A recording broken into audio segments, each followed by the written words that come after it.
News and views ആരംഭിക്കുകയാണ്. CPI സ്ഥാനാർത്ഥികളെ പ്രഖ്യാപിച്ചു.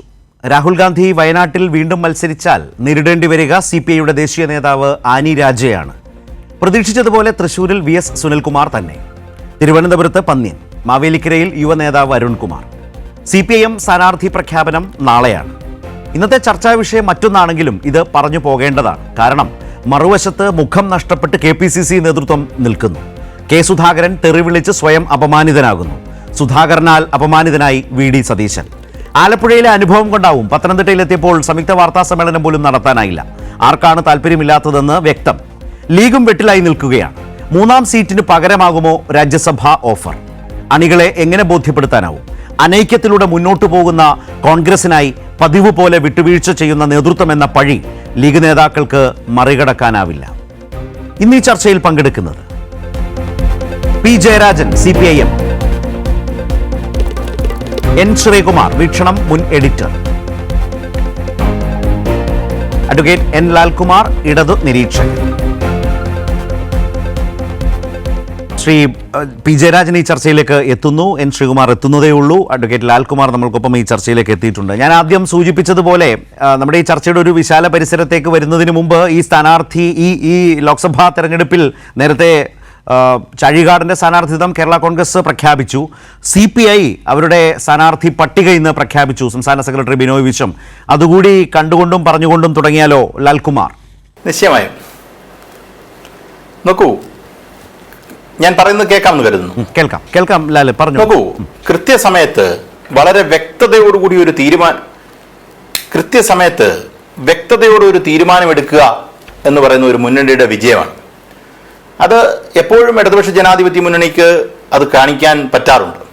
പ്രത്യേകിച്ച് RSS സംഘപരിവാർ ശക്തികൾ ഈ രാജ്യത്തെ നശിപ്പിച്ചുകൊണ്ടിരിക്കുന്ന ഈ പോളിറ്റി തന്നെ ഇല്ലാതാക്കുന്ന ഒരു കാലത്ത് തമ്മിത്തല്ലില്ലാതെ വ്യക്തതയോടുകൂടി ഒരു തീരുമാനത്തിലെത്തുക എന്നത് ഒരു മുന്നണിയുടെ പ്രാഥമികമായി അവർ ഫോളോ ചെയ്യേണ്ട കാര്യമാണ്. കാര്യം ജനങ്ങൾക്ക് കോൺഫിഡൻസ് ഉണ്ടാകേണ്ട ഏറ്റവും വലിയ കാര്യങ്ങളിലൊന്ന് തമ്മിൽ വഴക്കില്ല എന്നുള്ളതാണ് പാർട്ടിക്കകത്ത്. പക്ഷേ ഇപ്പൊ നോക്കൂ, കോൺഗ്രസിലേക്ക് നോക്കൂ. കോൺഗ്രസിൽ 5 പേരുണ്ടെങ്കിൽ 5000 അഭിപ്രായങ്ങളാണ്. ഇപ്പൊ കഴിഞ്ഞ ദിവസം കെ സുധാകരന്റെ കാര്യം നമ്മൾ കണ്ടു. കെ സുധാകരൻ വന്ന് ഒരു സ്റ്റേറ്റ്മെന്റ് പറയുന്നു. അദ്ദേഹം മോശമായ ഒരു പദപ്രയോഗത്തിൽ കൂടെ എനിക്ക് എക്കോ കേൾക്കുന്നു. ഞാൻ പറയുന്നത് എനിക്ക് തന്നെ കേൾക്കാൻ കഴിയുന്നു. ഹലോ, ലാല് സംസാരിച്ചോളൂ, അത് പരിഹരിക്കുന്നു. ഹലോ, അപ്പം ഞാൻ പറയുന്നത് കെ സുധാകരൻ വരുന്നു. കെ സുധാകരൻ ഒരു വാർത്താ സമ്മേളനത്തിന് സജ്ജനായി നിൽക്കുന്ന കെ സുധാകരനെ കാണുന്നു. അദ്ദേഹത്തിനോട് അടുത്തിരിക്കുന്ന ആൾക്കാർ പറയുകയാണ് ക്യാമറ ഓണാണ് അല്ലെങ്കിൽ മൈക്ക് ഓണാണ് എന്ന് പറയേണ്ട സാഹചര്യം വരുന്നു. അങ്ങനെ ഒരു സാഹചര്യം വരുന്ന രീതിയിലേക്ക് കാര്യങ്ങൾ മാറുന്നു. കാര്യം മുന്നണിക്കകത്ത് ഒരു അഭിപ്രായ ഐക്യമില്ല, പാർട്ടിക്കകത്ത് തന്നെ അഭിപ്രായ ഐക്യമില്ല. ഒരുമിച്ച് വാർത്താ സമ്മേളനം നടത്താനുള്ള ബുദ്ധിമുട്ട്. ഞങ്ങൾ സഹോദര തുല്യന്മാരാണ് അല്ലെങ്കിൽ സഹോദരങ്ങളാണ് എന്ന് പറഞ്ഞ് AICCക്ക് പരാതി കൊടുക്കുന്ന ഒരു സാഹചര്യം ഉണ്ടാകുന്നു. ഇങ്ങനെയുള്ളൊരു തമ്മിൽ പോര് നടക്കുന്ന ഒരു കൂട്ടർക്ക് യഥാർത്ഥത്തിൽ മാന്യമായി 20 സീറ്റ് വീതിക്കാൻ കഴിയുന്നില്ല എന്ന് പറയുന്നത് നിരാശാജനകമാണ്. എങ്കിൽ പോലും അത്ഭുതകരമല്ല. ഞാൻ അതിനകത്ത് ഒരു അത്ഭുതമായിട്ടൊന്നും കാണുന്നില്ല. കാര്യം അത് നോർമലായിട്ട് നടക്കുന്ന ഒരു കാര്യമാണ് കോൺഗ്രസിനെ സംബന്ധിച്ചിടത്തോളം. കോൺഗ്രസിൽ എങ്ങനെ ജനങ്ങൾ വിശ്വസിക്കും? നോക്കൂ, നിങ്ങൾ തോൽപ്പിക്കേണ്ടത് ഈ പറയുന്ന ഇന്ത്യ മഹാരാജ്യം മൊത്തം കിടക്കുന്ന ഒരു പാർട്ടി എന്നുള്ള നിലയിൽ നിങ്ങൾക്ക് RSS സംഘപരിവാറിനെ തട്ടിത്തോപ്പിക്കേണ്ടതായിട്ടുണ്ട്. അപ്പൊ നിങ്ങളുടെ തന്നെ അവകാശവാദം നിങ്ങൾ ഇല്ല എങ്കിൽ ഈ രാജ്യത്ത് ഒന്നും തന്നെ നടക്കില്ല. വേറൊരു മുന്നണിക്കും വേറൊരു പാർട്ടിക്കും BJPയെ തോപ്പിക്കാൻ കഴിയില്ല എന്നാണ് പറയുന്നത്. ഞാൻ ഇന്ന് ഈ ചർച്ചയ്ക്ക് കയറുന്നതിന് മുമ്പ് കണ്ടപ്പോൾ ഈ ഛത്തീസ്ഗഡിലെ ആണോ എവിടെ ഒരു സംസ്ഥാനത്തെ ഒരേ ഒരു MP, ആ സ്ഥലം ഞാൻ മറന്നുപോയി, ആ സ്ഥലത്തെ MPയും കൂടെ ജാർഖണ്ഡിലെ ഒരേ ഒരു MP കോൺഗ്രസിന്റെ MP BJP ചേർന്നിരിക്കുന്നു എന്നുള്ള വാർത്തയാണ് ഞാൻ കാണുന്നത്. അപ്പൊ അങ്ങനെ അതിനു മുമ്പ് കൈരളിയിൽ നിന്ന് ഒരു ചർച്ചയ്ക്ക് എന്നെ വിളിക്കുകയുണ്ടായി. അതിനകത്ത് NK പ്രേമേന്ദ്രൻ നരേന്ദ്രമോദി അനുകൂല നിലപാട് പറഞ്ഞു എന്നുള്ളതിൽ BJP തന്നെ ആ ഓഡിയൻസിൽ ഇരുന്ന് കൈയടിക്കുന്ന ഒരു കാര്യവും കൂടെ കേട്ടു. അപ്പം എല്ലാം കൂടെ ചേർന്ന് നമ്മൾ വായിക്കുമ്പം യഥാർത്ഥത്തിൽ കോൺഗ്രസ് RSS സംഘപരിവാർ ശക്തികളെ നേരിടാൻ പറ്റുന്ന ഒരു പാർട്ടിയാണോ? അല്ലെങ്കിൽ കേരളത്തിൽ ഇവർ ഒറ്റച്ചങ്ങായിമാരാണെന്ന് നമ്മൾ പലപ്പോഴും പറയാറുണ്ട്. ഇപ്പൊ കോൺഗ്രസിന്റെ പ്രതിനിധികൾ വന്നിട്ട് പൊതുവെ പറയുക ഞങ്ങളാണ് ഈ രാജ്യം മൊത്തം ഉള്ളത്, ഈ വല്യപ്പന്റെ തലയിലെ മുടി പോലെയാണ്. എല്ലായിടത്തും ഉണ്ട്, പക്ഷെ ശക്തിയില്ല. എല്ലായിടത്തും ഉണ്ട്. നമുക്ക് നോക്കുകയാണെങ്കിൽ ഈ പ്രായമുള്ള ആൾക്കാരുടെ തലയിലെ മുടി കണ്ടു കഴിഞ്ഞാൽ അവിടെ എവിടെയൊക്കെ കാണും. നരച്ച മുടിയായിരിക്കും, ജീവനില്ലാത്ത മുടിയായിരിക്കും. അതുകൊണ്ട് പ്രത്യേകിച്ച് ഉണ്ടോ എന്ന് ചോദിച്ചാൽ ഉണ്ട്. അതുകൊണ്ട് വല്ലതും ഗുണമുണ്ടോ എന്ന് ചോദിച്ചാൽ ഗുണമില്ല എന്ന് പറയുന്നൊരു സാഹചര്യമാണ് കോൺഗ്രസിന്റെ ഇപ്പോഴത്തെ. എല്ലാ സംസ്ഥാനത്തും ഉണ്ട്. ഏതെങ്കിലും ഇടത്ത് സീറ്റ് ജയിക്കാൻ പറ്റുമോ? പറ്റില്ല. എന്നാൽ ഇതുണ്ട് എന്ന് പറഞ്ഞാൽ ഇത് വെച്ചിട്ടുള്ള ഒരു വലിയ വീരവാദം അടിക്കല് ഈ കീലേരി അച്ചുമാര് വന്നിരുന്നെങ്കിൽ അത് അങ്ങനെ ചെയ്തുകളെ ഇങ്ങനെ ചെയ്തുകളെ എന്ന് പറയുകയും യഥാർത്ഥത്തിൽ ഒന്നും നടക്കാത്തൊരു സാഹചര്യമുണ്ട്. അപ്പൊ ഞാൻ പറഞ്ഞു വെക്കുന്നത്, മുന്നണിക്കകത്ത് അവരെ സംബന്ധിച്ചിടത്തോളം UDF മുസ്ലിം ലീഗിനെ കോൺഫിഡൻസിൽ എടുക്കാൻ പറ്റാതെ ആയിട്ട് നാളുകളായി. അങ്ങനെ മുസ്ലിം ലീഗിനെ കോൺഫിഡൻസിൽ എടുക്കാൻ പറ്റാത്തൊരു പാർട്ടി, കോൺഗ്രസിലെ KPCC അധ്യക്ഷന് തന്നെ പ്രതിപക്ഷ നേതാവിനെ കോൺഫിഡൻസിൽ എടുക്കാൻ പറ്റാത്തൊരു പാർട്ടിയെ ജനങ്ങൾ ഓപ്റ്റ് ചെയ്യണോ വേണ്ടോയോ എന്നുള്ളത് ആലോചിച്ച് ജനം തീരുമാനിക്കേണ്ട ഒരു വിഷയമാണ്. അവർ വ്യക്തമായ ആലോചനയിൽ കൂടെ തന്നെ പോകുന്നു ഞാൻ കരുതുന്നു. റൈറ്റ്. ഞാൻ ശ്രീ P. ജയരാജനിലേക്ക് വരികയാണ്. ശ്രീ ജയരാജൻ, കോൺഗ്രസും ലീഗും അടങ്ങുന്ന UDF ഇപ്പോൾ കടന്നു പോകുന്ന ഒരു രാഷ്ട്രീയ അവസ്ഥയുണ്ട്. അത് വലിയ തോതിൽ ചർച്ചയാവുന്നുണ്ട്. ഞാൻ അതിലേക്ക് എത്തുന്നതിന് മുമ്പ് CPI ഇന്നിപ്പോൾ സ്ഥാനാർത്ഥി പ്രഖ്യാപനം നടത്തിക്കഴിഞ്ഞു. CPIMൻ്റെ സ്ഥാനാർത്ഥി പ്രഖ്യാപനം നാളെയാണ് പ്രതീക്ഷിക്കുന്നത്. ആ തീരുമാനങ്ങളും ആ നേതൃയോഗങ്ങളെല്ലാം കഴിഞ്ഞിരുന്നു. നാളെ തീരുമാനമുണ്ടാകും എന്ന നിലയിൽ ആ വാർത്ത നിൽക്കുന്നു. അപ്പോൾ ഇടതുമുന്നണി തെരഞ്ഞെടുപ്പിലേക്ക് സജ്ജമായി തന്നെ മുന്നോട്ട് പോകുന്നതിൻ്റെ ഒരു ആദ്യ പടിയായി ഇന്നത്തെ CPIയുടെ ഈ ലിസ്റ്റ് പ്രഖ്യാപനം എന്ന നിലയിൽ അതിനെ കാണുന്നുണ്ട്. ഇപ്പോൾ ഉദാഹരണത്തിന് വയനാട്ടിൽ രാഹുൽ ഗാന്ധി വീണ്ടും വന്ന് മത്സരിച്ചാൽ രാഹുൽ ഗാന്ധി മത്സരിക്കേണ്ടത് CPIയുടെ തന്നെ ഒരു ദേശീയ നേതാവിനോടാണ് എന്ന് പറയുന്നതിലൂടെ ഇടതുമുന്നണി മുന്നോട്ട് വെക്കുന്ന ഒരു രാഷ്ട്രീയ സന്ദേശം അതിൽ കാണാനാവുന്നുണ്ട്. ഇപ്പോൾ ശശി തരൂർ മത്സരിക്കുമ്പോൾ ഇപ്പുറത്ത് CPIയുടെ സംസ്ഥാനത്തെ ഏറ്റവും പ്രധാനപ്പെട്ട നേതാക്കളിൽ ഒരാളായിട്ടുള്ള പന്ന്യൻ രവീന്ദ്രൻ മത്സരരംഗത്തേക്ക് ഇറങ്ങുന്നു എന്ന് പറയുന്ന ഒരു കാര്യമുണ്ട്. BJP അവിടെ ആരെയാണ് ഇറക്കാൻ പോകുന്നത് എന്നത് വ്യക്തമല്ല ഇപ്പോഴും. അപ്പോൾ ആ നിലയിൽ ഇന്ന് ആ പട്ടിക വന്നതുകൊണ്ട് അതേക്കുറിച്ച് ശ്രീ ജയരാജനെ പോലൊരു സീനിയർ ലീഡറോട് ആദ്യത്തെ പ്രതികരണം അതുതന്നെയാകാമെന്ന് വിചാരിക്കുന്നു. അതായത് ഈ 2024 ലോക്സഭാ തെരഞ്ഞെടുപ്പ് നമ്മുടെ രാജ്യത്തിൻ്റെ ഭാവിയെ സംബന്ധിച്ച് അതിനിർണായകമായിട്ടൊരു തെരഞ്ഞെടുപ്പാണ്. ആ തെരഞ്ഞെടുപ്പിൻ്റെ പ്രാധാന്യം ഉൾക്കൊണ്ടുകൊണ്ടാണ് ഇടതുപക്ഷ ജനാധിപത്യ മുന്നണി നേരത്തെ തന്നെ തയ്യാറായിട്ടുള്ളത്. എല്ലാ നിലയിലും സജ്ജമാണ്. ഇടതുപക്ഷ ജനാധിപത്യ മുന്നണി അതിൻ്റെ യോജിപ്പിൻ്റെ തലം നേരത്തെ തന്നെ ഉണ്ടാക്കിയിട്ടുണ്ട്. മുന്നണിക്കകത്ത് ചർച്ച ചെയ്യപ്പെടേണ്ട വിഷയങ്ങൾ, ഉഭയകക്ഷി ചർച്ചയിലൂടെ പരിഹരിക്കപ്പെടേണ്ട വിഷയങ്ങൾ, ഇതൊക്കെ പരിഹരിച്ചുകൊണ്ട് സർവസജ്ജമായിട്ടാണ് ഈ തെരഞ്ഞെടുപ്പ് പോരാട്ടത്തിൽ ഇടതുപക്ഷ ജനാധിപത്യ മുന്നണി രംഗത്തിറങ്ങുന്നത്. അതിൻ്റെ ഭാഗമായിട്ടാണ് LDFലെ ഘടക പാർട്ടികൾക്ക് അനുവദിച്ച സീറ്റിൽ നേരത്തെ കേരള കോൺഗ്രസ് മാണി അതിൻ്റെ സ്ഥാനാർത്ഥിയെ പ്രഖ്യാപിച്ചു. ഇന്നിപ്പോൾ CPI അതിൻ്റെ സ്ഥാനാർത്ഥികളെ പ്രഖ്യാപിച്ചതായിട്ടാണ് മനസ്സിലാക്കുന്നത്. നാളെ CPMൻ്റെ സ്ഥാനാർത്ഥികളെ സംബന്ധിച്ചുള്ള അന്തിമ പട്ടിക പ്രസിദ്ധീകരിക്കും. മുന്നണി പാർട്ടികൾക്കകത്ത് ഓരോന്നിനും ജനാധിപത്യപരമായി ചർച്ച നടത്തിക്കൊണ്ടാണ് സ്ഥാനാർത്ഥി പട്ടികയ്ക്ക് അന്തിമ രൂപം നൽകുന്നത്. CPIM അത്തരമൊരു ജനാധിപത്യ പ്രക്രിയ പൂർത്തീകരിച്ചതിന് ശേഷമാണ് നാളെ പ്രഖ്യാപിക്കാൻ വേണ്ടി പോകുന്നത്. അതോടുകൂടി LDFലെ 20 സ്ഥാനാർത്ഥികളും കേരളത്തിലെ എല്ലാ മണ്ഡലങ്ങളിലും ജനങ്ങളെ അഭിമുഖീകരിക്കാൻ വേണ്ടി പോവുകയാണ്. അപ്പോൾ ജനങ്ങളുമായിട്ട് സംവദിച്ചുകൊണ്ട് ഇടതുപക്ഷ ജനാധിപത്യ മുന്നണിയുടെ രാഷ്ട്രീയം അംഗീകരിപ്പിക്കാനുള്ള ഒരു തെരഞ്ഞെടുപ്പ് പോരാട്ടത്തിലേക്ക് പോവുകയാണ്. ജനങ്ങൾ നല്ല നിലക്ക് ഇതിനെ സ്വീകരിക്കുമെന്നതിന് യാതൊരു സംശയവുമില്ല. ഈ ഘട്ടത്തിലാണ് UDFലെ ഭിന്നതകൾ ശക്തമായി വരുന്നത്. നേരത്തെ നമ്മൾ കണ്ടു, കോൺഗ്രസ്സാണ് ഈ UDFലെ പ്രധാനപ്പെട്ട പാർട്ടി. ആ പാർട്ടിയുടെ അവസ്ഥ എന്താണ്? അവർ സമരാഗ്നി എന്ന പേരിൽ ഒരു പരിപാടി സംഘടിപ്പിച്ചു. ഒരു നേതാവിൻ്റെ നേതൃത്വത്തിലാണ് എല്ലാ പാർട്ടികളും പ്രചാരണ പരിപാടികളൊക്കെ നടത്താറുള്ളതെങ്കിൽ ഇവിടെ ഒരു പാർട്ടിയിലെ തന്നെ 2 നേതാക്കന്മാർ അവർ രംഗത്തിറങ്ങുകയാണ്. കാരണം ആരാണ് മുന്നിൽ നിൽക്കേണ്ടത് എന്ന കാര്യത്തിൽ കോൺഗ്രസിന് വ്യക്തതയില്ല എന്നതാണ് ഇത് കാണിക്കുന്നത്. SNDP നേതാവ് വെള്ളാപ്പള്ളി നടേശൻ തന്നെ ഈ കാര്യം പരസ്യമായിട്ട് പറഞ്ഞല്ലോ. ഒരു പാർട്ടി അതിന് 2 നേതാക്കന്മാരെ മുന്നിൽ നിർത്തിക്കൊണ്ട് ആരാണ് മുമ്പൻ എന്നുള്ള വിഷയം ഒരു തർക്കപ്രശ്നമായി ജനങ്ങളുടെ മുമ്പിൽ അവതരിപ്പിക്കുകയാണ്. ആ മുന്നണിയുടെ പേരെന്താണ്? മലയാളത്തിൽ ഐക്യ ജനാധിപത്യ മുന്നണി എന്നാണ്. ഐക്യജനാധിപത്യ മുന്നണിയെ നയിക്കുന്ന കോൺഗ്രസിൽ പോലും ഐക്യമില്ലല്ലോ. ആ ഐക്യമില്ലായ്മയുടെ പ്രകടനം ഈ കഴിഞ്ഞ ദിവസം ആലപ്പുഴയിൽ നടത്തിയിട്ടുള്ള വാർത്താ സമ്മേളനത്തിൽ പ്രത്യക്ഷമായല്ലോ. സാധാരണഗതിയിൽ നേതാക്കന്മാർ തമ്മിൽ ചില കാര്യങ്ങളിലൊക്കെ ഭിന്നാഭിപ്രായങ്ങൾ ഉണ്ടാവും. പക്ഷേ ജനാധിപത്യപരമായി പാർട്ടിക്കകത്തൊരു തീരുമാനമെടുത്താൽ ആ തീരുമാനത്തിൻ്റെ കൂടെ എല്ലാവരും ഒന്നിച്ചു നിൽക്കുന്നതാണ് നമ്മുടെ നല്ല രാഷ്ട്രീയ സംസ്കാരം. ആ രാഷ്ട്രീയ സംസ്കാരം പൊതുവിൽ ജനാധിപത്യ പ്രസ്ഥാനങ്ങളൊക്കെ പിന്തുടരുന്ന സാഹചര്യത്തിൽ എന്താണ് കേരളത്തിലെ കോൺഗ്രസിൻ്റെ അവസ്ഥ എന്ന് ഈ ലോകമാകെ കണ്ടല്ലോ. KPCC പ്രസിഡന്റും അതുപോലെ തന്നെ പ്രതിപക്ഷ നേതാവും എങ്ങനെയാണ് പരസ്പരം പെരുമാറുന്നത് എന്നതിൻ്റെ പ്രത്യക്ഷമായിട്ടുള്ള തെളിവ് പുറത്തു വന്നല്ലോ. ഒരു DCC പ്രസിഡന്റ് പറയാണ് ഫോൺ ഓണാക്കി വെച്ചിട്ടുണ്ട്, അതുപോലെ തന്നെ വേറൊരു നേതാവ് പറയാണ് ഈ ചാനൽ ക്യാമറകളൊക്കെ ഓണാണ് എന്ന് ഓർമ്മിപ്പിക്കുകയാണ്. അതേക്കുറിച്ചാണ് നമ്മുടെ പ്രതിപക്ഷ നേതാവ് VD സതീശൻ പറയുന്നത് അത് സൗഹൃദമാണ്, ഞങ്ങൾ തമ്മിലുള്ള സ്നേഹത്തോടു കൂടിയുള്ള സംഭാഷണമാണ്. ഈ സ്നേഹത്തോടു കൂടിയുള്ള സംഭാഷണം നാട്ടുകാർ കേൾക്കുന്നതിന് എന്താ കുഴപ്പം?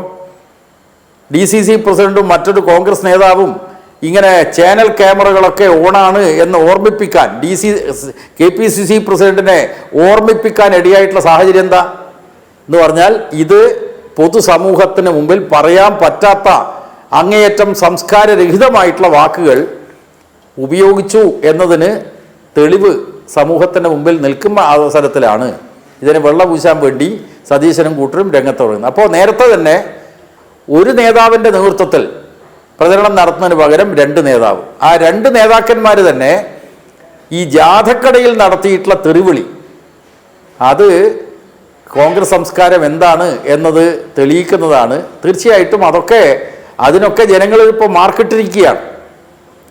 ഈ ഐക്യജനാധിപത്യ മുന്നണിക്ക് തന്നെ മാർക്കിട്ടിരിക്കുകയാണ്. അതിൻ്റെ വേറൊരു ഭാഗമാണ് ലീഗിൻ്റെ 3-ാം സീറ്റ് സംബന്ധിച്ചുള്ള അവകാശവും അതിനെ സംബന്ധിച്ച് ഇപ്പോൾ എത്തി നിൽക്കുന്ന തലവും. ഇതൊക്കെ UDFൻ്റെയും കോൺഗ്രസിൻ്റെയും ആഭ്യന്തര പ്രശ്നമാണ് എന്ന് ചിലർ വാദിച്ചേക്കാം. യഥാർത്ഥത്തിൽ ഈ കോൺഗ്രസിനകത്തുള്ള പ്രശ്നങ്ങൾ, കോൺഗ്രസും ലീഗുമായിട്ടുള്ള ഈ തർക്ക പ്രശ്നങ്ങൾ ഇതൊന്നും അവരുടെ ആഭ്യന്തര പ്രശ്നമായിട്ടാണ് ചിലർ കണക്കാക്കുന്നതെങ്കിലും ആഭ്യന്തര പ്രശ്നം മാത്രമല്ല, അതിൻ്റെ പിന്നിൽ രാഷ്ട്രീയമുണ്ട്. ആ രാഷ്ട്രീയം എന്ന് പറയുന്നത് മുസ്ലിം ലീഗിനെ സംബന്ധിച്ച് പറഞ്ഞു കഴിഞ്ഞാൽ ലീഗ് സാമുദായിക രാഷ്ട്രീയം കൈകാര്യം ചെയ്യുന്ന പാർട്ടിയാണ്. മതന്യൂനപക്ഷങ്ങളുടെ രാഷ്ട്രീയം ഇതാണ് അവർ കൈകാര്യം ചെയ്യുന്നത്. അപ്പോൾ മുസ്ലിം ന്യൂനപക്ഷങ്ങൾക്കിടയിൽ വളർന്നു വരുന്ന കോൺഗ്രസിനോടുള്ള അതൃപ്തിയാണ് യഥാർത്ഥത്തിൽ ഞങ്ങൾ 3-ാം സീറ്റിന് വേണ്ടി കടുംപിടുത്തം നടത്തും എന്നുള്ള പറച്ചലിലേക്ക് ലീഗിനെ എത്തിച്ചത്. ചിലപ്പോൾ 27-ന്റെ ലീഗ് നേതൃയോഗത്തോടു കൂടി ഇത് ചായക്കോപ്പയിലെ കൊടുങ്കാറ്റായിട്ട് മാറിയേക്കാം, അവസാനിച്ചേക്കാം. പക്ഷേ ലീഗ് പ്രതിദാനം ചെയ്യുന്ന ജനവിഭാഗങ്ങൾക്കിടയിൽ ഈ കോൺഗ്രസിൻ്റെ പോക്ക് സംബന്ധിച്ച് അതിശക്തമായിട്ടുള്ള വിമർശനമുണ്ട്. പലസ്തീൻ വിഷയം സംബന്ധിച്ച് നമ്മൾ കണ്ടു. അതുപോലെ തന്നെ ഗവർണറെ ഈ കാവ്യവൽക്കരണത്തിന് വേണ്ടി കേന്ദ്ര സർക്കാർ നിയോഗിച്ച ഗവർണർമാരുടെ കൂട്ടത്തിൽ കേരളത്തിലെ ആരിഫ് മുഹമ്മദ് ഖാനും ഉണ്ട്. പക്ഷെ അദ്ദേഹത്തെ പരസ്യമായിട്ട് ന്യായീകരിക്കാൻ വേണ്ടി VD സതീശൻ ഉൾപ്പെടെയുള്ള സുധാകരൻ ഉൾപ്പെടെയുള്ള കോൺഗ്രസ് നേതാക്കന്മാർ വരുമ്പോൾ അത്രത്തോളം പോകാൻ ലീഗ് നേതാക്കന്മാർ തയ്യാറാവാത്തത്. ഏറ്റവും ഒടുവിൽ ഇപ്പോൾ ഈ പറയുന്ന സുധാകരനും സതീശനുമായിട്ടുള്ള സീറ്റ് ചർച്ച, ആ ചർച്ചയിൽ അവരുന്നയിച്ചിട്ടുള്ള കാര്യം യഥാർത്ഥത്തിൽ ലീഗ് അണികളിൽ വരുന്ന കോൺഗ്രസിനെതിരായിട്ടുള്ള അമർഷത്തിൻ്റെ ഒരു പ്രകടനമാണ്. പക്ഷേ അതൊക്കെ അവസാനിപ്പിക്കാനാണ് ലീഗ് നേതൃത്വം തയ്യാറാവുന്നത് എന്നാണ് തോന്നുന്നത്. ഏതായാലും മുസ്ലിം ബഹുജനങ്ങളെ ശ്രീ ജയരാജൻ താങ്കൾ പറഞ്ഞതുപോലെ അത് കാത്തിരിക്കേണ്ടത് കൂടിയാണ്, എങ്ങനെയാണ് ലീഗ് ഈ ഒരു വിഷയത്തെ സമീപിക്കുക എന്നുള്ളത്. പക്ഷേ ഇതാ ഇപ്പോൾ വന്ന ഏറ്റവും പുതിയ വിവരം, ഇതൊക്കെ തെളിയിക്കുന്നത് ഇപ്പോൾ വന്ന പുതിയ വിവരം അനുസരിച്ച് നാളെ നടക്കേണ്ട യോഗം മാറ്റിവെച്ചിട്ടുണ്ട്. മറ്റന്നാളായിരിക്കും യോഗം, ലീഗിൻ്റെ യോഗം പാണക്കാട്ട് എന്ന പ്രധാനപ്പെട്ട മറ്റൊരു പുതിയ വിവരം കൂടി വന്നിട്ടുണ്ട് എന്ന് സാന്ദർഭികമായി പറയട്ടെ. ഞാൻ ശ്രീകുമാറിലേക്കാണ് വരുന്നത്. ശ്രീകുമാർ, ഇപ്പോൾ ശ്രീ ജയരാജൻ പറഞ്ഞ ഒരു കാര്യം ആര് പരിശോധിച്ചാലും അത് വ്യക്തമായി പിന്നീട് വന്ന അനുഭവങ്ങളുടെ പശ്ചാത്തലത്തിൽ നോക്കിയാൽ ഈ നേതാക്കൾക്കിടയിലെ ഭിന്നത പ്രകടമാകുന്നതല്ലേ? സാധാരണ ഒരു ജാഥയ്ക്ക് ഒരു നേതാവ് എന്ന അവസ്ഥ. ചില മേഖലാ ജാഥകൾ ഉണ്ടെങ്കിൽ ഒരു തെക്കൻ ജാഥ, വടക്കൻ ജാഥ, ഇതിന് രണ്ടിനും രണ്ട് ജാഥ ക്യാപ്റ്റന്മാരുണ്ടാകും. ചിലപ്പോൾ തൃശ്ശൂരോ മറ്റോ വെച്ച് ഈ ജാഥകൾ സംഗമിക്കുന്നു, ഒരു പ്രധാന സമാപന പരിപാടി ഉണ്ടാകുന്നു. ഇതും കേരളത്തിന് പരിചയമുള്ളതാണ്. പക്ഷേ ഒരു പാർട്ടിയുടെ ഒരു ജാഥയ്ക്ക് രണ്ട് നേതാക്കൾ എന്ന് പറയുമ്പോൾ തന്നെ വിട്ടുകൊടുക്കാൻ മനസ്സില്ലായ്കയുടെ പ്രശ്നം അതിലുണ്ട്. അത് പുതുപ്പള്ളിയിൽ നമ്മൾ കണ്ടു. ഒരു മൈക്ക് വിട്ടുകൊടുക്കാൻ പരസ്പരം തയ്യാറാകാതെ കടിപിടി കൂട്ടുന്നത് കണ്ടു. അപ്പോഴാണ് ഒരു സംസ്ഥാന ജാഥ. അങ്ങനൊരു പ്രശ്നം. രണ്ട്, അതിൻ്റെ തുടർച്ചയിൽ ആലപ്പുഴ എത്തിയപ്പോഴേക്കും ആ വാർത്താ സമ്മേളനം ആ ആളുകളുടെ സംശയത്തെ ശരിവെക്കും വിധത്തിലേക്ക് വന്നു. അത് ജ്യേഷ്ഠാനുജന്മാരുടെ കലഹമോ സ്നേഹപ്രകടനമോ എന്നൊക്കെ വി ഡി സതീശൻ പറയുമ്പോൾ തൊട്ടപ്പുറത്തിന് ശ്രീ ജയരാജൻ പറഞ്ഞ വളരെ യുക്തിസഹമായൊരു പ്രശ്നം അതിനകത്തില്ലേ. തൊട്ടടുത്തിരുന്ന ബാബു പ്രസാദിനോ ഷാനിമോൾ ഉസ്മാനോ തോന്നുന്നില്ല ഇത് ജ്യേഷ്ഠാനുജന്മാരുടെ കലഹമാണെന്നോ സ്നേഹപ്രകടനമാണോ എന്നൊന്നും. ഇത് നാട്ടുകാർക്ക് സഹിക്കാൻ പറ്റാത്ത തെറിയാണ് വിളിക്കുന്നത് എന്ന് കണ്ട് അവർ കെ സുധാകരനെ തിരുത്താനാണ് ശ്രമിക്കുന്നത്. അതോടുകൂടി വി ഡി സതീശൻ പിന്നീട് പറഞ്ഞ ഈ വിശദീകരണം എല്ലാം പാഴായി പോയില്ലേ? അതും പോവട്ടെ, ഇന്ന് പത്തനംതിട്ട ചെന്നപ്പോൾ സംയുക്ത വാർത്താ സമ്മേളനവുമില്ല. അത് സ്വാഭാവികമായും മനസ്സിലാക്കാമല്ലോ. അതിലുള്ള വൈഷമ്യം, വിമിഷ്ടം, അതിൻ്റെ ഒരു അതിർത്തി ആർക്കാണ് എന്നുള്ളതൊക്കെ ഊഹിക്കാൻ വലിയ മെനക്കേടൊന്നുമില്ല, വളരെ വ്യക്തമായി മനസ്സിലാകും.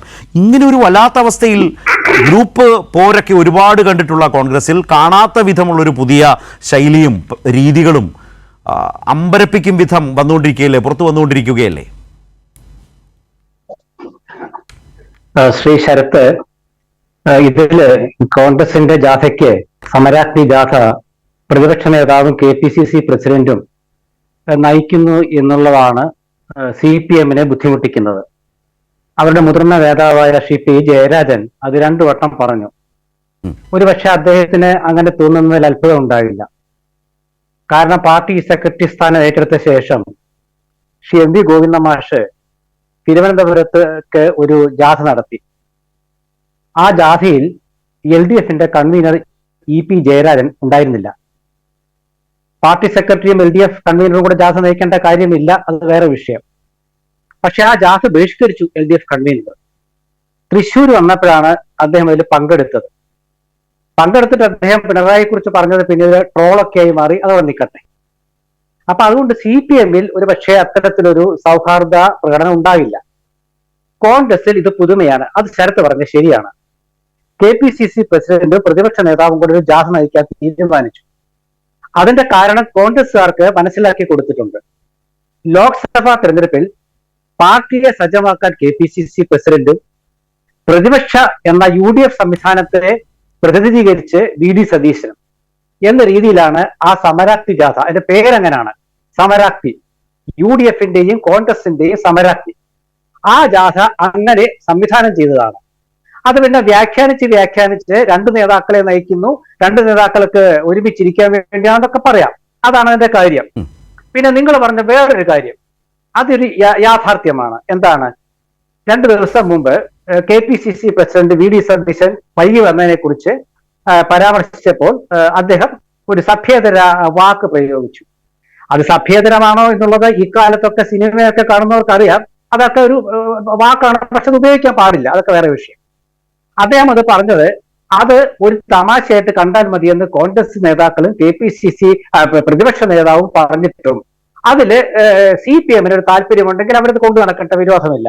പക്ഷെ അത് കോൺഗ്രസ് അത് മറന്നുപോയി. 2 ദിവസം മുമ്പെടുത്ത അത് മറന്നുപോയി. അപ്പൊ അതൊരു വിഷയമല്ല ഈ കത്തി നിൽക്കുന്ന രാഷ്ട്രീയത്തിനിടയ്ക്ക്. പിന്നെ ശരത്ത് ചോദിച്ചത്, ഇന്ന് ഒരു വാർത്താ സമ്മേളനം റദ്ദാക്കി. എന്താണ് റദ്ദാക്കാൻ കാരണം? പ്രതിപക്ഷ നേതാവ് VD സതീശൻ ഇന്ന് എത്താൻ വൈകും. അതേ എറണാകുളത്തായിരുന്നു. ഇതിനിടയ്ക്ക് സമരാഗ്നി ജാഥയ്ക്ക് ഇടയ്ക്ക് ഒരു സദസ്സുണ്ട്. അത് പാവങ്ങളുടെ പരാതി കേൾക്കുന്ന ഒരു സദസ്സുണ്ട്. ആ സദസ്സിനിടയ്ക്ക് ആ സദസ്സ് തുടങ്ങുമ്പോൾ 10:30 മണിയാകും, കഴിയുമ്പോൾ 1 മണിയാകും. പത്രസമ്മേളനം നടത്താനുള്ള സമയമില്ല. പത്രസമ്മേളനം ഒരു ദിവസം നടത്തിയിൽ ഒന്നും സംഭവിക്കാൻ പോകുന്നില്ല. അതുകൊണ്ടാണ് നടത്താതിരുന്നത്. ഇത് വിശ്വസിക്കേണ്ടവർക്ക് വിശ്വസിക്കാൻ പറ്റാത്തവർക്ക് രാഷ്ട്രീയ എതിരഭിപ്രായം പറയാം. അല്ല, അത് അതിനകത്ത് പറഞ്ഞതിലൊരു പെശകുണ്ട്. പെശക് എങ്ങനെയാണെന്ന് വെച്ചാൽ, ആ വാർത്താ സമ്മേളനം ഈ പറഞ്ഞ സഭ്യേതരമായിട്ടുള്ള അല്ലെങ്കിൽ കെ സുധാകരൻ VD സതീശനെ തെറി പറയുന്ന ആ വാർത്താ സമ്മേളനം നടന്നത് 11 മണിക്ക് ശേഷമാണ്. അതിൻ്റെ കാരണം VD സതീശൻ തന്നെ വ്യക്തമായി പറയുന്നത് നമ്മൾ കേട്ടു. അതോടുകൂടി ആ തർക്കമില്ല. മനസ്സിലായില്ലേ? ഇന്ന് സ്ഥലത്തില്ലായിരുന്നു എന്ന് പറഞ്ഞ പ്രതിപക്ഷ നേതാവ് വി ഡി സതീശൻ സമരാഗ്നി പരിപാടിയിലേക്ക് 11-ന് ശേഷം വരികയും ആ പരിപാടിക്ക് പോകുന്നതും തത്സമയം തന്നെ ചാനലുകളിൽ വന്നു. അപ്പോഴും ഇതുമായി ബന്ധപ്പെട്ട ചോദ്യം വന്നപ്പോൾ അദ്ദേഹം ക്ഷുഭിതനായി മാറി. മാത്രവുമല്ല, ഒരുപാട് അകലത്തിലല്ല, ഇന്നലെ ഞായറാഴ്ചയാണ്.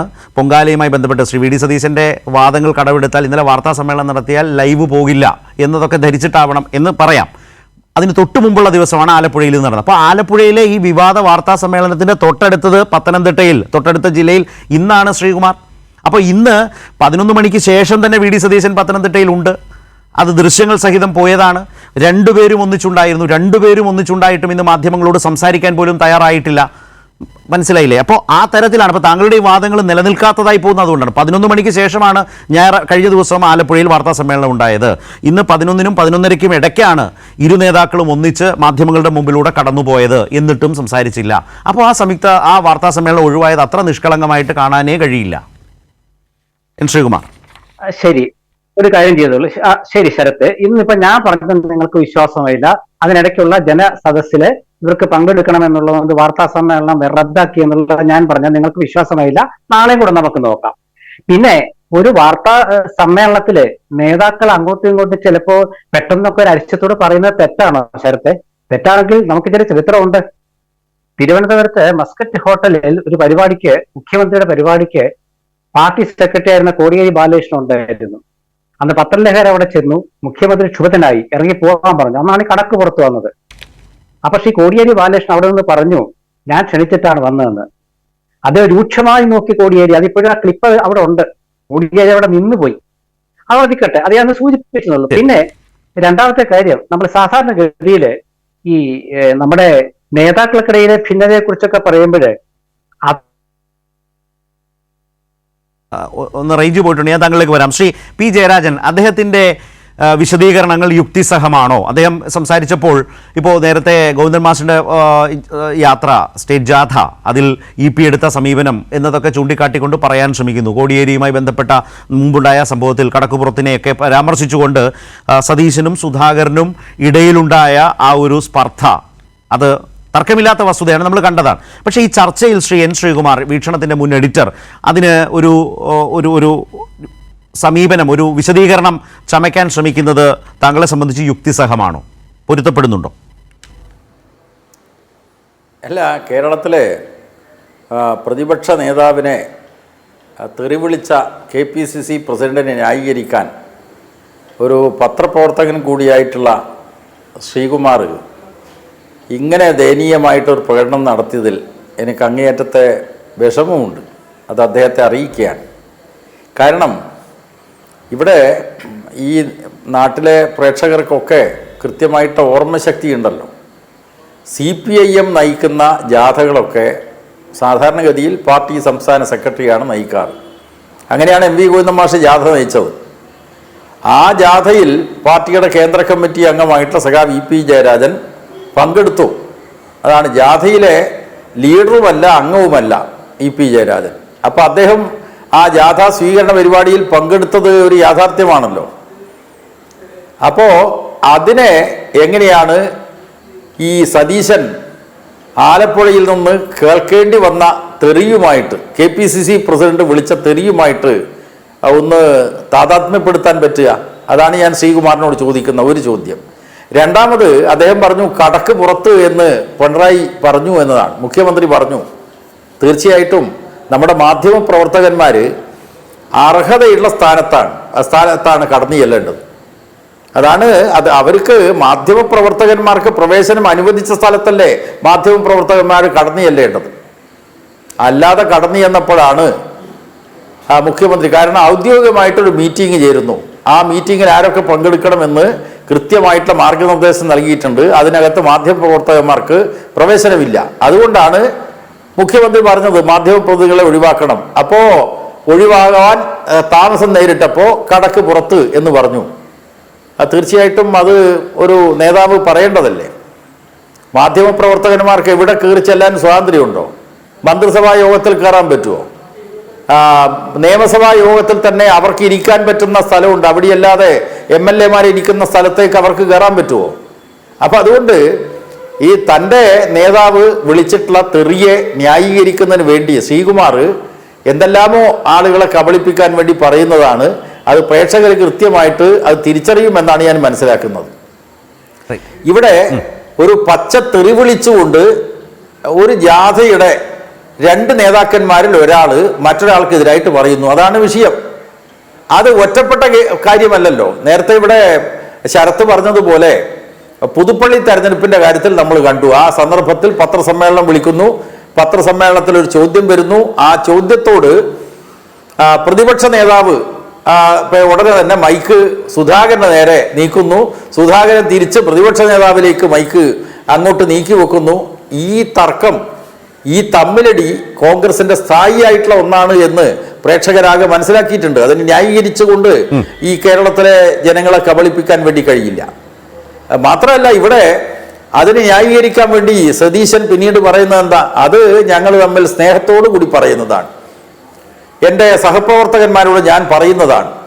തീർച്ചയായിട്ടും സഹപ്രവർത്തകന്മാരോട് പറയുന്ന രീതിയിലാണോ VD സതീശനെ കുറിച്ച് സുധാകരൻ പറഞ്ഞിട്ടുള്ളത്? നേരത്തെ ഞാൻ പറഞ്ഞത് വീണ്ടും ആവർത്തിക്കേണ്ടതില്ല. DCC പ്രസിഡന്റായിട്ടുള്ള ആൾക്കും പിന്നെ മഹിളാ കോൺഗ്രസ് നേതാവായിട്ടുള്ള നേതാവിനും ഒക്കെ ഇടപെടേണ്ടി വന്നല്ലോ. നിങ്ങൾ ഇങ്ങനെ പറഞ്ഞാൽ അത് പൊതുസമൂഹത്തിന് മുമ്പിൽ എത്തും എന്നുകൊണ്ട് അത് ഓർമ്മിപ്പിക്കുകയാണല്ലോ, മുന്നറിയിപ്പ് കൊടുക്കുകയാണല്ലോ. എന്നിട്ട് പോലും സുധാകരന്റെ മുഖഭാവം നമ്മൾ ശ്രദ്ധിച്ചല്ലോ. പ്രതിപക്ഷ നേതാവിനോട് സ്നേഹഭാവത്തിലാണോ സുധാകരന്റെ മുഖഭാവം ഉണ്ടായിരുന്നത് എന്ന ചോദ്യം തീർച്ചയായിട്ടും ശ്രീകുമാറിനോട് ചോദിച്ചിട്ട് കാര്യമില്ല. പക്ഷെ പ്രേക്ഷകർ ഇതൊക്കെ കൃത്യമായിട്ട് തിരിച്ചറിഞ്ഞിട്ടുണ്ട്.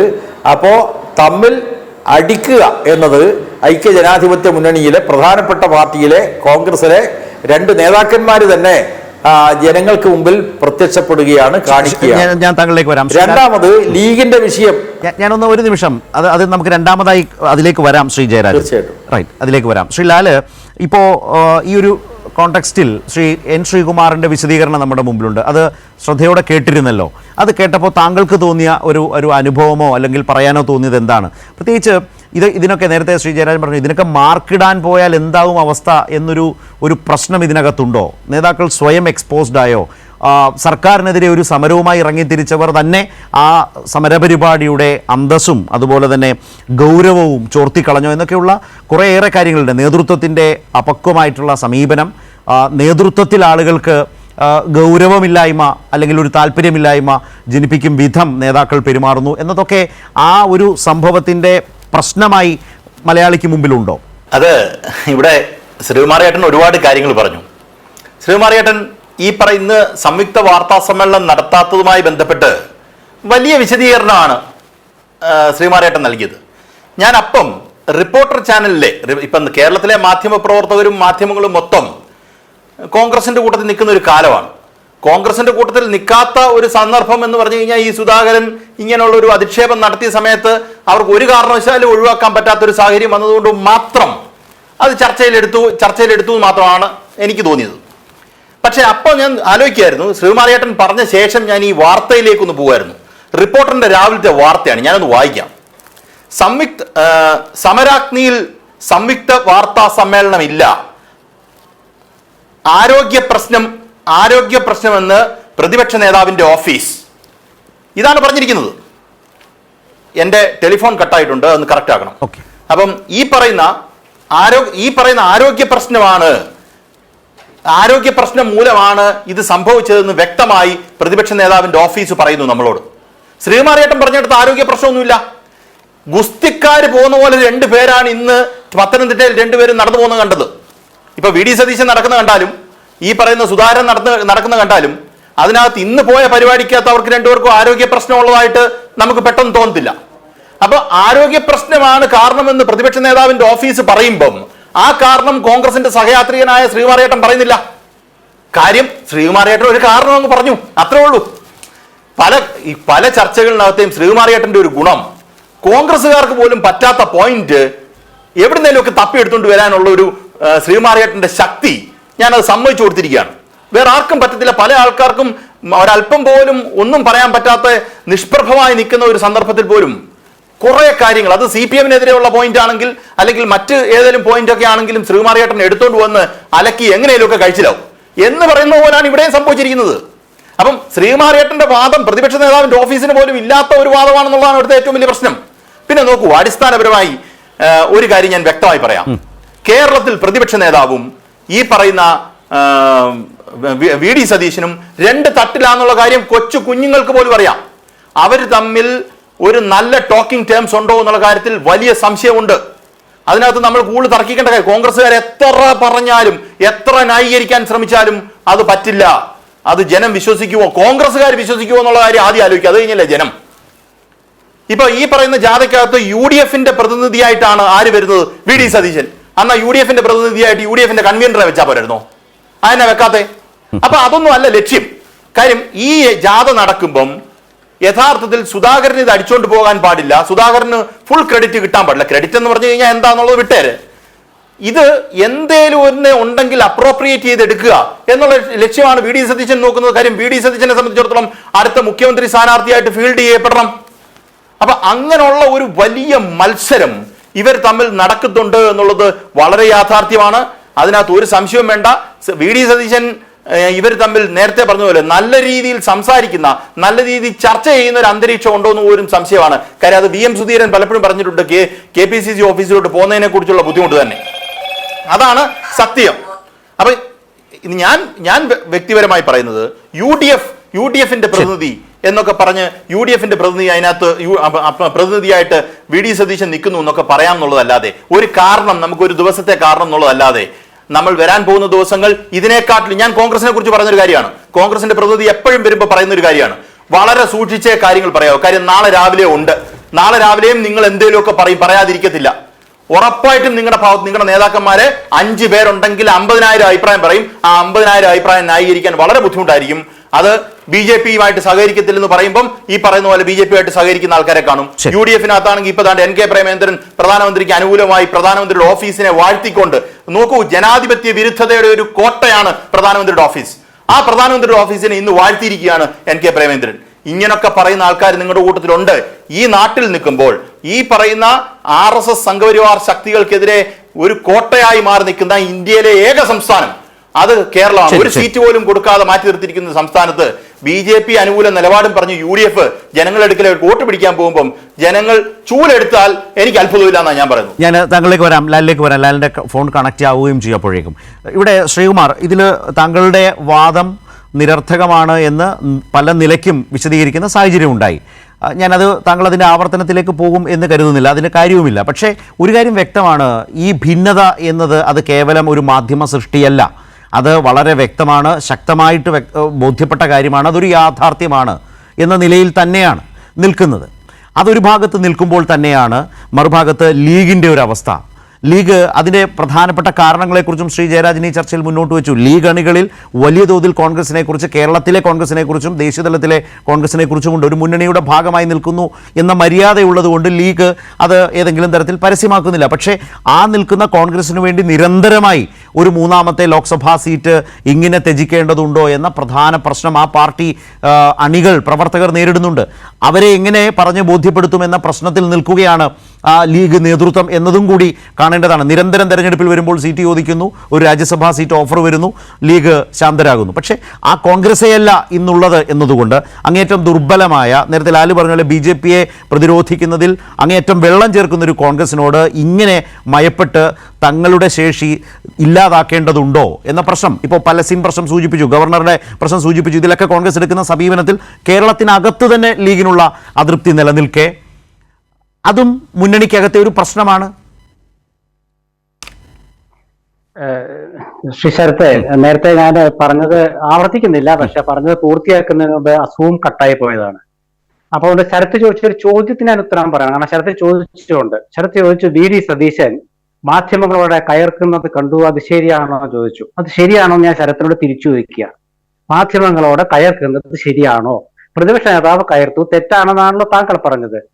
മുഖ്യമന്ത്രി മാധ്യമങ്ങളോടെ കയർക്കുന്നുണ്ട്. അപ്പൊ ഇത് രണ്ടും കൂടെ നമുക്കൊന്ന് താരതമ്യം ചെയ്തിട്ട് അത് വിട്ടുകളയാന്നാണ് ഞാൻ വിചാരിക്കുന്നത്. അതവിടെ പൊക്കോട്ടെ. അപ്പൊ അതിന്റെ ഉത്തരവായി ഞാൻ വിചാരിക്കുന്നു.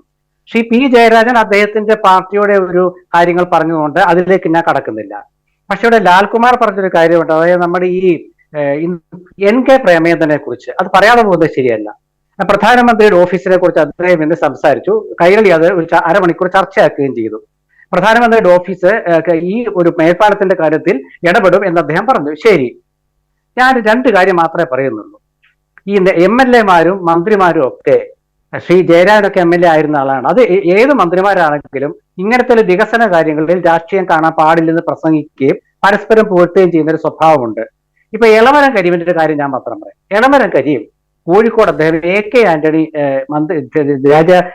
ദേശീയ കേന്ദ്രമന്ത്രിയായിരിക്കുന്ന സമയത്ത് എളമരം കരീം ഇവിടെ വ്യവസായ മന്ത്രിയായിരുന്നു. അന്ന് ഒരു വേദിയിൽ ആന്റണിയെ കരീം പുകഴ്ത്തിയത് വലിയ വാർത്തയായിരുന്നു. അതാരും ഒന്നും വലിയ കാര്യമായിട്ട് ചർച്ചയ്ക്കൊന്നും എടുത്തില്ല, അതങ്ങനെ പോയി. പിന്നെ ഗഡ്കരി വന്നു, നമ്മുടെ നിതിൻ ഗഡ്കരി, ഇപ്പോഴത്തെ ഉപരിതല ഗതാഗത മന്ത്രി. അദ്ദേഹത്തെ എത്രയോ തവണ നമ്മുടെ മുഖ്യമന്ത്രിയും പൊതുമരാമത്ത് മന്ത്രിയും പുകഴ്ത്തിയിട്ടുണ്ട്. അപ്പൊ അതൊക്കെ ഒരു രാഷ്ട്രീയത്തിന്റെ ഭാഗമാണോ? അല്ല. അത് ഭരണപരമായ ചില കാര്യങ്ങൾ, ചില എന്താ വെച്ചാൽ MLA-ക്ക് MP-ക്ക് ഒക്കെ ചില കാര്യങ്ങളൊക്കെ നേടാനുണ്ട്. അതിന് മന്ത്രിമാരെയും മുഖ്യമന്ത്രിയും പ്രധാനമന്ത്രിയൊക്കെ നന്നായി പറയും. അതാണ് അതിന്റെ കാര്യം. അത് നിൽക്കട്ടെ. അല്ല, അതിലൊരു പ്രശ്നമുണ്ട് ശ്രീകുമാർ, അതിലൊരു പ്രശ്നമുണ്ട്. പ്രേമചന്ദ്രൻ ലോക്സഭാ തെരഞ്ഞെടുപ്പിലേക്ക് പോകുമ്പോൾ അതീവ ഗൗരവമുള്ള ഒരു രാഷ്ട്രീയ പ്രാധാന്യമുള്ള കാലഘട്ടത്തിൽ പാർലമെന്റിൽ മോദിയുടെ മുൻകൂട്ടി തയ്യാറാക്കപ്പെട്ട വിരുന്നിൽ, അല്ലാതെ പൊടുന്നനവേ എന്ന ഉച്ചയ്ക്ക് ചായ കുടിച്ച് കളയല്ലേ ചോറുണ്ട് കളയാം എന്ന് പറഞ്ഞു പോകുന്ന ആളല്ലല്ലോ പ്രധാനമന്ത്രി, അദ്ദേഹത്തിന്റെ പരിപാടികളും. അങ്ങനെ തയ്യാറാക്കപ്പെട്ടതിൽ പ്രേമചന്ദ്രന്റെ അനുമതി കൂടി വാങ്ങിയ ശേഷം ഒരു വിരുന്നു സൽക്കാരത്തിൽ പങ്കെടുക്കുന്നു. ആ വിരുന്നു സൽക്കാരത്തിൽ പങ്കെടുത്ത ആളുകളെല്ലാം പല നിലയ്ക്കും പല ഘട്ടത്തിലും മോദി സർക്കാരിന് അനുകൂലമായി സഭയ്ക്കകത്ത് നിലപാടെടുത്തിട്ടുള്ള ആളുകളായിരുന്നു പല പാർട്ടികൾ. പ്രേമചന്ദ്രൻ തന്നെ ചർച്ചയിൽ പറഞ്ഞിട്ടുണ്ട്, ചില സന്ദർഭങ്ങളിൽ ഞാൻ മൗനം പാലിച്ചിട്ടുണ്ട്, അത് രാഷ്ട്രീയമായി, പാർലമെന്റിനകത്ത് അത് രാഷ്ട്രീയമായി അതിൻ്റെതായ രീതിയിൽ ചില നിലപാടുകൾ സ്വീകരിക്കേണ്ടി വരും. പ്രേമചന്ദ്രനൊപ്പം ആ വിരുന്നിൽ പങ്കെടുത്തയാൾ സ്വന്തം പാർട്ടി വിട്ട് മോദിക്കൊപ്പം പോയി. ഇവിടെ ഈ റെയിൽവേയുടെ ഈ പരിപാടി തന്നെ രാഷ്ട്രീയമായി വിമർശിക്കപ്പെടുന്നതാണെന്ന് ഇന്ത്യയിലെ പ്രതിപക്ഷ മുന്നണി തെരഞ്ഞെടുപ്പിന് മുമ്പ് അതൊരു തെരഞ്ഞെടുപ്പ് വോട്ട് ലക്ഷ്യം വെച്ചുള്ള ഒരു വലിയ പ്രചാരണ പരിപാടിയായി നടത്തുന്നതാണ് എന്ന പ്രതിപക്ഷ വിമർശനം നിൽക്കെ പ്രതിപക്ഷത്തെ ഒരു MP പോയി പ്രധാനമന്ത്രിയുടെ ഓഫീസിനെ പുകഴ്ത്തുന്നു എന്ന് പറഞ്ഞാൽ അതത്ര നിഷ്കളങ്കമായി കാണാൻ കഴിയുന്ന ഒരു പൊതുസമൂഹമാണോ കേരളം? ശ്രീ N. ശ്രീകുമാർ. അത് നിഷ്കളങ്കമായി കാണുന്ന പൊതുസമൂഹം തന്നെയാണ് കൊല്ലത്തുള്ളത്. രാഷ്ട്രീയമായി കാണുന്നവരാണ്, രാഷ്ട്രീയ ബോധത്തോടെയും കാണുന്നവരാണ് കേരളീയർ.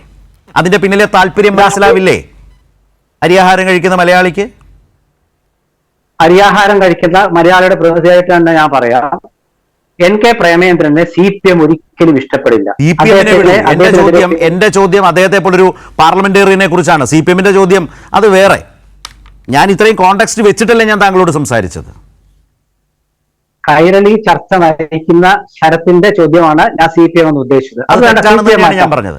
CPM-ന്റെ ചോദ്യം അത് ശ്രീ ജയരാജനോട് ചോദിച്ചോളൂ. ഞാനൊരു മാധ്യമ പ്രവർത്തകൻ എന്ന നിലയിൽ പാർലമെന്റിൽ ആ ദിവസം NK പ്രേമചന്ദ്രൻ പെരുമാറിയത്, അത് ചർച്ചയായത്, അതിൽ അദ്ദേഹം പറഞ്ഞത്, അതിലൊപ്പം ഉണ്ടായിരുന്ന ഒരാൾ BJP-യിലേക്ക് തന്നെ പോയത്, വോട്ട് ബാങ്ക് ലക്ഷ്യമിട്ട് തെരഞ്ഞെടുപ്പ് പ്രചാരണ വിഷയമാക്കാൻ മോദി നടത്തിയ ഇന്നത്തെ ഒരു പ്രചാരണ വിപുലം, അതിലൊരുപാട് ഇഷ്യൂസ് ഉണ്ട്, സമയമില്ലാത്തതുകൊണ്ട് ഞാൻ പറയുന്നില്ല.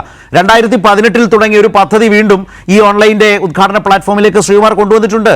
കേരളത്തിനകത്ത് അതൊക്കെ 1 by 1 ആയിട്ട് ചർച്ച ചെയ്യാൻ പോകുന്ന ഒരു ഘട്ടത്തിലാണ് UDF-ന്റെ MP പ്രധാനമന്ത്രിയുടെ ഓഫീസ് സ്തുത്യർഹമായി പ്രവർത്തിച്ചുകൊണ്ടിരിക്കുന്നു തെരഞ്ഞെടുപ്പ് കാലത്ത് പറഞ്ഞത്.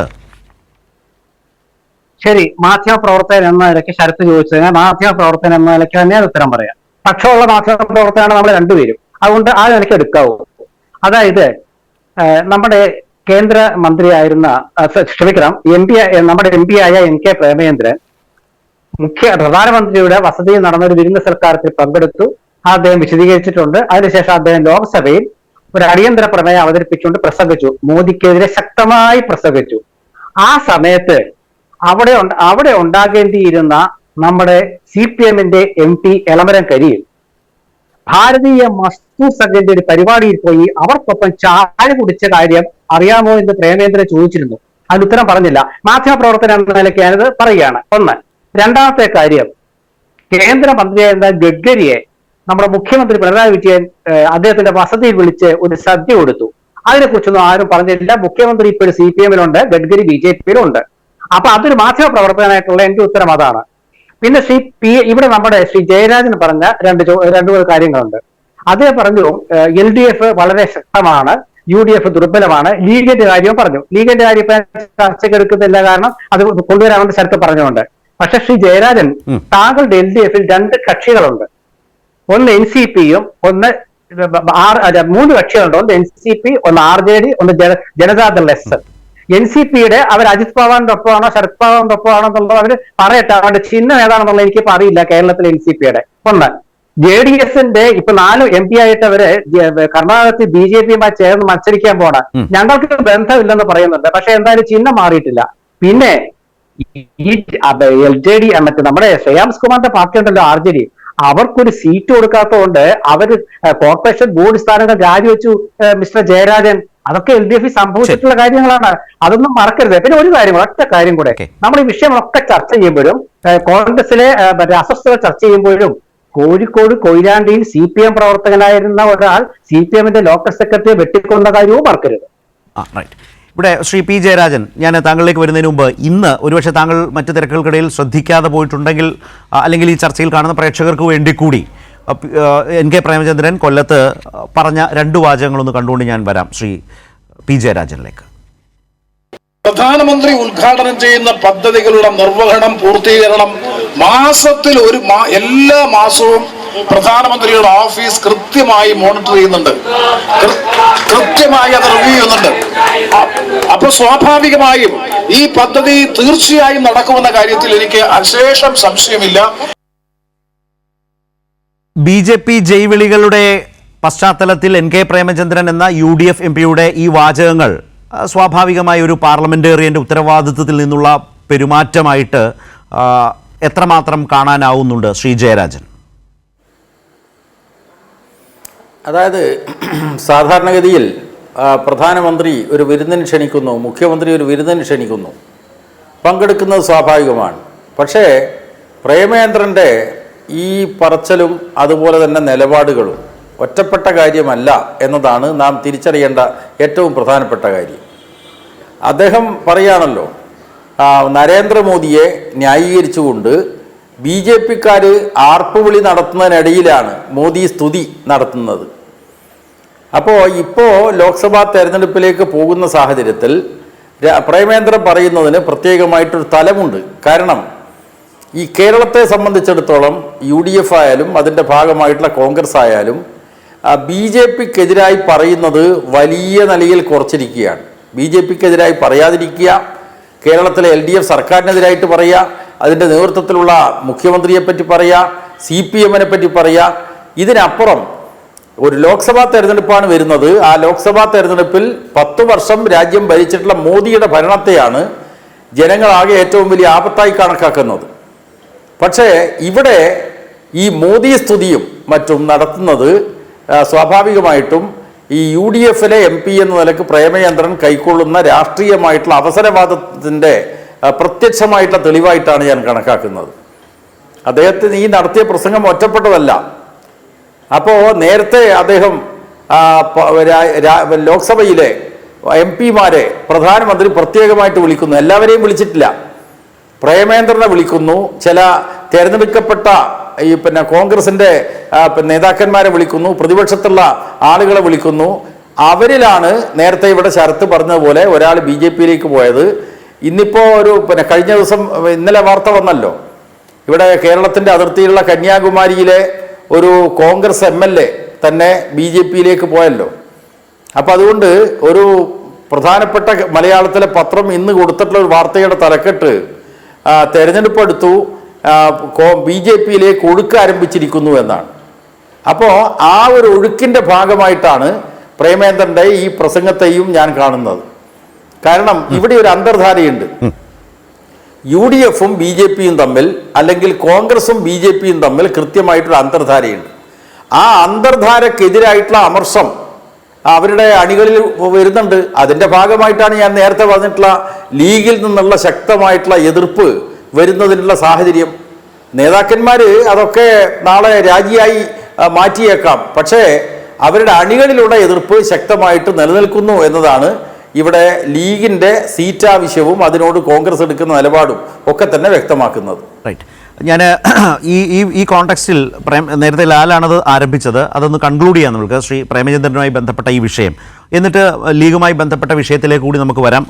അവിടെ ലാൽ ഒരു പ്രധാനപ്പെട്ട കാര്യം, ഞാൻ ഇന്ന് ഇതേ വിഷയം വരുമ്പോൾ ഞാൻ മനസ്സിലാക്കുന്ന ഒരു 2018 കായംകുളം നിയോജക മണ്ഡലത്തിൽ എനിക്ക് കിട്ടിയൊരു വിവരമാണ്. ഒരു മേൽപ്പാലം തീരുമാനമായി, അതിനനുസരിച്ച് അതിൻ്റെ കാര്യങ്ങൾ മുന്നോട്ട് പോയി, സ്ഥലമെടുത്തു, അതിലുണ്ടായിരുന്ന കുടുംബങ്ങളെയൊക്കെ മാറ്റി എന്നാണ് മനസ്സിലാക്കുന്നത്. പിന്നീട് ഒന്നും നടന്നില്ല. റെയിൽവേ ആ നിലയിൽ കേരളത്തോട് കാട്ടുന്ന അവഗണന നമ്മളെപ്പോഴും സംസാരിക്കുന്നതാണ്. ആ പദ്ധതിയും ഇന്ന് പ്രധാനമന്ത്രിയുടെ ഈ ഓൺലൈൻ ഉദ്ഘാടനത്തിൽ ഉൾപ്പെട്ടു. കായംകുളം MLA തന്നെ അതുമായി ബന്ധപ്പെട്ട് സംസാരിക്കുകയും പ്രതിഷേധവും ഒക്കെ ചെയ്ത ഒരു സാഹചര്യം ഉണ്ടെന്നാണ് ഞാൻ മനസ്സിലാക്കുന്നത്. അത് ആ നിലയ്ക്ക് കിട്ടിയൊരു വിവരമാണ്. അതേ സാഹചര്യത്തിലാണ് അതുപോലെ തന്നെ BJP എതിർക്കുന്നു എന്ന് പറയുന്ന UDF-ലെ ഒരു MP പ്രധാനമന്ത്രിയുടെ ഓഫീസ് ഏറ്റെടുക്കുന്ന പദ്ധതികൾ ഓരോ മാസവും ഇങ്ങനെ ഇവാലുവേറ്റ് ചെയ്ത് വിശദീകരിച്ച് പരിശോധിച്ച് അത്ര സ്തുത്യർഹമായി. എന്നാൽ പിന്നെ അദ്ദേഹത്തിനെതിരെ കേരളത്തിലെ UDF ഒരു രാഷ്ട്രീയ പോരാട്ടത്തിന് ഇറങ്ങേണ്ട കാര്യമില്ല, അദ്ദേഹത്തെ പ്രധാനമന്ത്രിയെ അംഗീകരിച്ചാൽ മതിയായിരുന്നു. അപ്പോൾ ആ തരത്തിലേക്ക് പ്രേമചന്ദ്രൻ കഴിഞ്ഞ ദിവസം എടുത്തൊരു നിലപാടിൻ്റെ തുടർച്ചയിൽ വീണ്ടും വളരെ പരസ്യമായി കൊല്ലത്ത് ഒരു നിലപാട് സ്വീകരിക്കുന്നു എങ്കിൽ അതിൻ്റെ ഉന്നമെന്താണ്, അർത്ഥമെന്താണ്? അന്നത്തെ ആ വിരുന്നിൽ പങ്കെടുത്തതൊക്കെ ആടി നിൽക്കുന്നവരും ചാടാൻ തയ്യാറായിട്ടുള്ളവരും മാനസികമായി പിന്തുണയ്ക്കുന്നവരുമാണ് എന്ന് വ്യക്തമായതാണ്. ഇന്ന് പ്രേമേന്ദ്രൻ പ്രസംഗിച്ചതിലൂടെ അത് BJPക്ക് കുറെ കൂടി ബോധ്യപ്പെട്ടോ? ലാൽകുമാർ,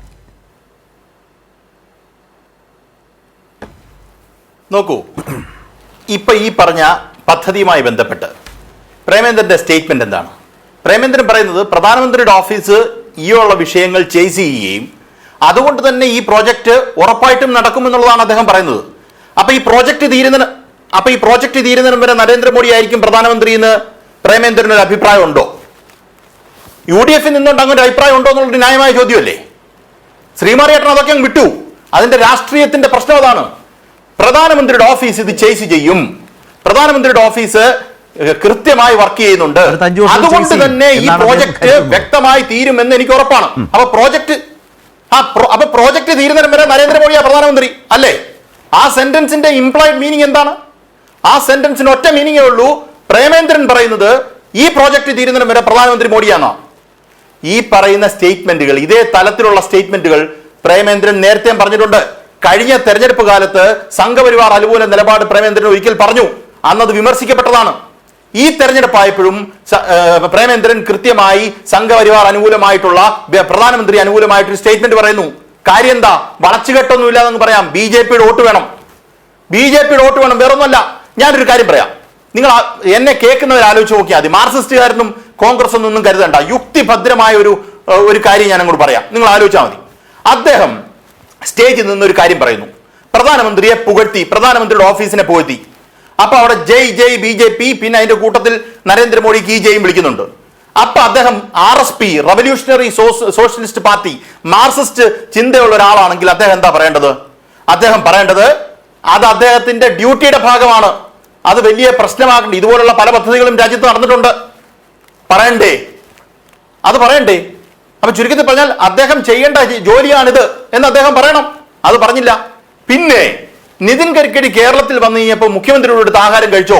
അതല്ല ഇവിടുത്തെ വിഷയം. കാര്യം ഈ തെരഞ്ഞെടുപ്പ് പടിവാതിലെത്തി നിൽക്കുന്ന ഒരു കാര്യത്തിലാണ് നമ്മൾ നിൽക്കുന്നത്. ഈ ചർച്ചകളൊക്കെ നടക്കുന്നത് എന്താണ്? സീറ്റ് വിഭജനവുമായി ബന്ധപ്പെട്ട ചർച്ചകൾ നടക്കുമ്പോഴാണ് മോഡിയെ പുകഴ്ത്തുന്നത്. രണ്ടും ഒന്നാണ് എന്ന് കരുതുന്ന ശ്രീകുമാറിയേട്ടന്റെ രാഷ്ട്രീയ ബോധ്യത്തിൽ പ്രശ്നമുണ്ട്. ഒരു കാര്യം കൂടെ ആഡ് ചെയ്തോട്ടെ, എന്റെ ഫോൺ വീണ്ടും കട്ടായി, ഞാൻ അങ്ങ് പറയുന്നേ ഉള്ളൂ, അല്ലെങ്കിൽ പിന്നെ അത് ബുദ്ധിമുട്ടാവും. ഈ പറയുന്ന രാഷ്ട്രീയ ബോധ്യങ്ങൾ അദ്ദേഹത്തിന് ഡൈല്യൂട്ട് ചെയ്യപ്പെട്ടിട്ടുണ്ടെന്നുള്ള കാര്യത്തിൽ എനിക്ക് ഒരു സംശയവുമില്ല. കാര്യത്തിൽ അത് കൊല്ലത്തെ ആൾക്കാരെ, കൊല്ലത്തെ RSS സംഘപരിവാറിന്റെ വോട്ടിന് വേണ്ടി നോക്കുന്നത് തന്നെയാണ് എന്നുള്ള ഒരു സംശയം പോലും എനിക്ക് ആ കാര്യത്തിലില്ല. N. ശ്രീകുമാർ, ഇപ്പോ UDF എന്ന മുന്നണിക്കകത്ത് ലീഗ് ഏത് തരത്തിൽ അസംതൃപ്തരായി കഴിയുന്നു എന്ന കാര്യത്തിലും തർക്കമില്ലാത്ത വിധം അതൊരു വസ്തുതയാണ്. അതിന് നിരവധിയായ വിഷയങ്ങൾ, അത് പല രൂപത്തിൽ പലതവണ ഇവിടെ ഉയർന്നു വന്നു. ഞാൻ അതുകൊണ്ട് അതൊന്നും ആവർത്തിക്കുന്നില്ല. അപ്പോൾ UDFിൻ്റെ ഒരു സ്ഥാനാർത്ഥി പട്ടിക വന്നാലും 3-ാം സീറ്റിൽ തൽക്കാലം ഇത്തവണയും ലീഗിനെ പറഞ്ഞൊതുക്കി നിർത്താനായി എന്ന് കോൺഗ്രസിന് ആശ്വസിക്കാൻ കഴിഞ്ഞാലും മുൻപ് ഒരു കാലത്തും ഇല്ലാത്ത വിധം ലീഗ് അണികളും ലീഗ് പ്രവർത്തകരും ഒക്കെ അങ്ങേയറ്റം നിരാശരാകുന്ന, അസംതൃപ്തിയോടെ നിലനിൽക്കേണ്ടി വരുന്ന ഒരു രാഷ്ട്രീയ അന്തരീക്ഷം മുസ്ലിം ലീഗിന് UDFിനകത്തുണ്ട്, രാഷ്ട്രീയമായി വളരെ പ്രകടമായി എന്നുള്ളതാണ്. ശ്രീ ശരത്ത്, മുസ്ലിം ലീഗിനകത്തൊരു പ്രശ്നവുമില്ല. കാരണം ഇന്നലെ ലീഗിന്റെ നേതാക്കൾ, അതായത് എല്ലാ നേതാക്കളും, ഞാൻ അങ്ങനെ പറഞ്ഞില്ല, മുസ്ലിം ലീഗിനകത്ത് പ്രശ്നം എന്ന് പറഞ്ഞില്ല. മുസ്ലിം ലീഗിന് കോൺഗ്രസിനോട് വലിയ അതൃപ്തിയും നിരാശയും തോന്നാവുന്ന ഒരു അന്തരീക്ഷം ലീഗ് പ്രവർത്തകരിലുണ്ട് എന്നാണ് ഞാൻ പറഞ്ഞത്. അത് ശരി, അല്ല, അത് ഞാൻ പറയണം. അവർ സംയുക്ത വാർത്താ സമ്മേളനത്തിലാണ് അവർ തൃപ്തിയാണെന്ന് പറഞ്ഞത്. ഇനി ലീഗ് അണികള് നിങ്ങളുടെ കാര്യം മനസ്സിലാക്കുക. ഉമർ ബാഫക്കി തങ്ങളും പൂക്കോയ തങ്ങളും കൂടെ പണ്ടൊരു കാര്യം പറഞ്ഞിട്ടുണ്ട്, ഒരു കാലത്തും ലീഗ് അണികൾക്ക് CPM-നോട് യോജിക്കാൻ പറ്റില്ല എന്നുള്ളത്. അതിൽ യാതൊരു മാറ്റവും ഇല്ലാത്തതുകൊണ്ട് ആ അണികൾക്ക് ഒരു പ്രശ്നവുമില്ല. അർത്ഥം അല്ല, മനോഭാവം കോൺഗ്രസിനുണ്ടോ? അതായത് ഞാൻ പറഞ്ഞുതരാം. അതായത് ശ്രീ പി ജയരാജന്റെ പാർട്ടി CPM-ന്റെ പാർട്ടിക്ക് എന്താ ഉദ്ദേശം എന്ന് വെച്ചാല്, രാഹുൽ ഗാന്ധി പ്രതിദാനം ചെയ്യുന്ന വയനാട് ഉൾപ്പെടുന്ന കേരളത്തിലെ കോൺഗ്രസ് നേതൃത്വം മുസ്ലിം ന്യൂനപക്ഷത്തെ മത്സരിക്കാൻ മണ്ഡലം നൽകാതെ ദ്രോഹിക്കുന്നു എന്നുള്ള ഒരു വാർത്ത ദേശീയ തലത്തിൽ പ്രചരിപ്പിച്ച് BJPക്ക് അനുഗുണമാക്കാനുള്ള ഒരു തീരുമാനമുണ്ട് CPM-ന്. കാരണം ഒരു സ്വാർത്ഥ താല്പര്യം, കേരളത്തിലെ 1-2 സീറ്റ് ജയിക്കാമെന്നുള്ള CPM-ന്റെ സ്വാർത്ഥ താല്പര്യം. കേരളത്തിലെ കോൺഗ്രസ് ന്യൂനപക്ഷങ്ങൾക്കെതിരാണെന്ന് അത് ശ്രീകുമാറിന്റെ ഒരു മറു ആരോപണമാണ്. എന്റെ ചോദ്യം നമ്മുടെ വിഷയത്തിലേക്ക് ഒന്ന് വന്ന് അവസാനിപ്പിക്കേണ്ടതാണ്. ലീഗിന്റെ മുമ്പിൽ ഇഷ്യൂസ് വളരെ സ്പെസിഫിക് ആയിട്ടുണ്ട്. അതൊരു 3-ാം സീറ്റിന് പകരം രാജ്യസഭാ സീറ്റ് കൊടുത്താൽ ഒതുങ്ങാത്ത വിധം രാഷ്ട്രീയമായി കോൺഗ്രസിന്റെ പ്രവർത്തനങ്ങളിൽ നിന്ന് അവരിൽ സൃഷ്ടിക്കപ്പെട്ട അസംതൃപ്തിയാണ്.